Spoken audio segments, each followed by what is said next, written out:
If there's one thing I hate, it's food waste. Nothing pains me more than when someone says, "Oh, well, cake didn't turn out perfectly, so I threw it away." Are you kidding me? Do you know how expensive these keto ingredients are? And if you follow me, you know that I think there is almost always a way to rescue or repurpose your not perfect desserts. Did your cake break coming out of the pan? Turn it into trifle. Is it a little too dry? Poke holes in it and pour some delicious keto caramel sauce over it. Did your cookies burn a little? Scrape off those burnt edges, crumble them over ice cream. So today on All Day I Dream About Food, I'm going to show you one of my favorite ways to rescue a not perfect dessert. We're going to make Keto Brownie Truffles. Speaking of yummy chocolate things, did you know that Element right now has a limited edition chocolate medley pack? It includes the regular chocolate, chocolate mint, and chocolate caramel. Perfect for adding to all your hot drinks. When it's cold outside, we often forget about proper hydration. And even if you're chugging the water, you may not be getting everything you need. Element is an electrolyte drink mix that has the perfect balance of electrolytes to keep your day running smoothly. You can add it to your cold drinks, but you can also add it to your hot drinks.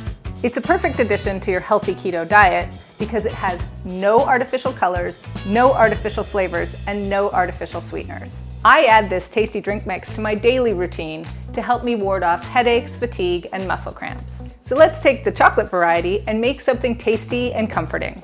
I'm gonna make a mocha. Right now, Element is offering my subscribers a free sample pack with any order. That's 8 single serving packets free with any Element order.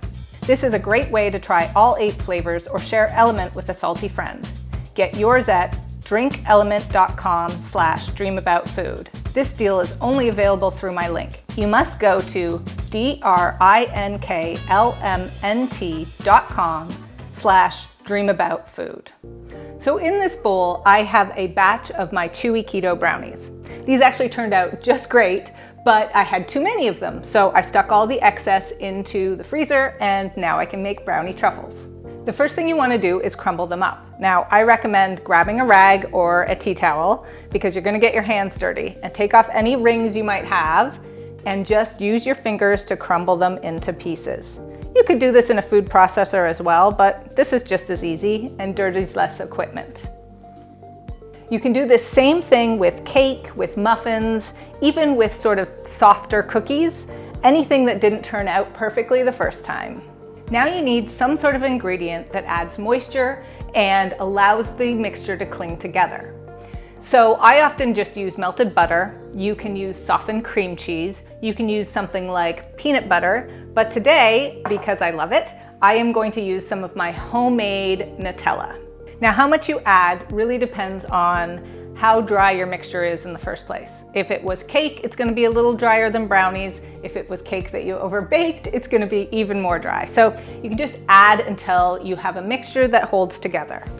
So I'm just gonna spoon some of this in and just use my rubber spatula to really work it in there. And what you're looking for is a mixture that's similar to what you'd make normal chocolate truffles with.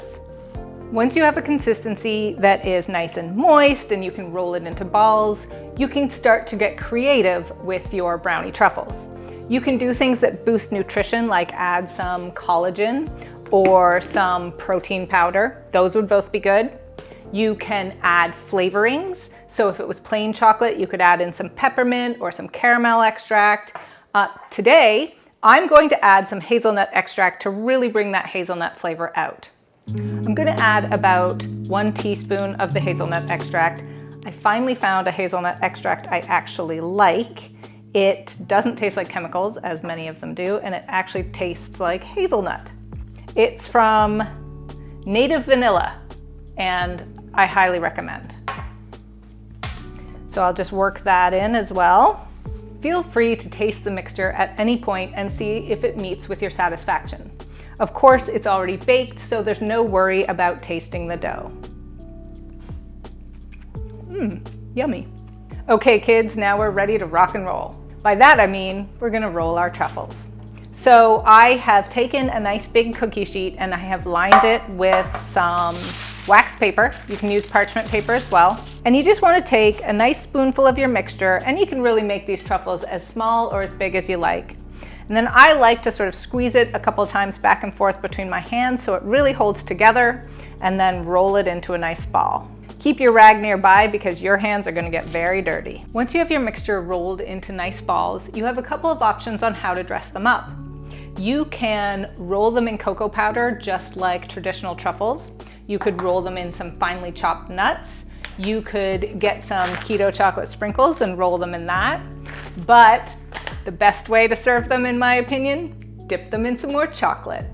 If you want to go the dipping in chocolate route, you're going to want to freeze these first. So get them into the freezer for at least an hour to 2 hours. There are a couple things to be mindful of when you're melting keto chocolate. Chocolate can be finicky at the best of times, but especially when it's sugar-free. So I always recommend doing it double boiler style, which means simmering water in a pan with a heat-proof bowl on top. The other thing is that it can melt very thickly and it'll be hard to dip things in. So I also recommend adding a little bit of cocoa butter.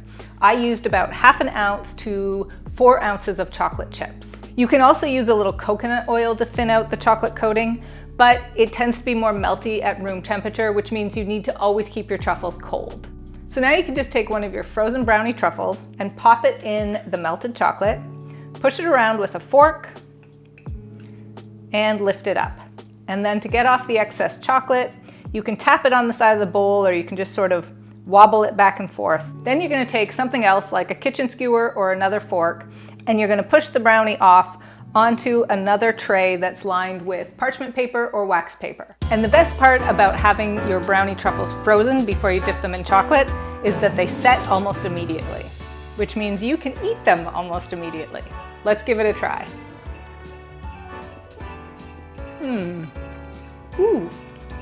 Ooh, so good. So good. Something this tasty makes you even glad you messed up in the first place. For this delicious truffle recipe and so many more, please check out alldayidreamaboutfood.com.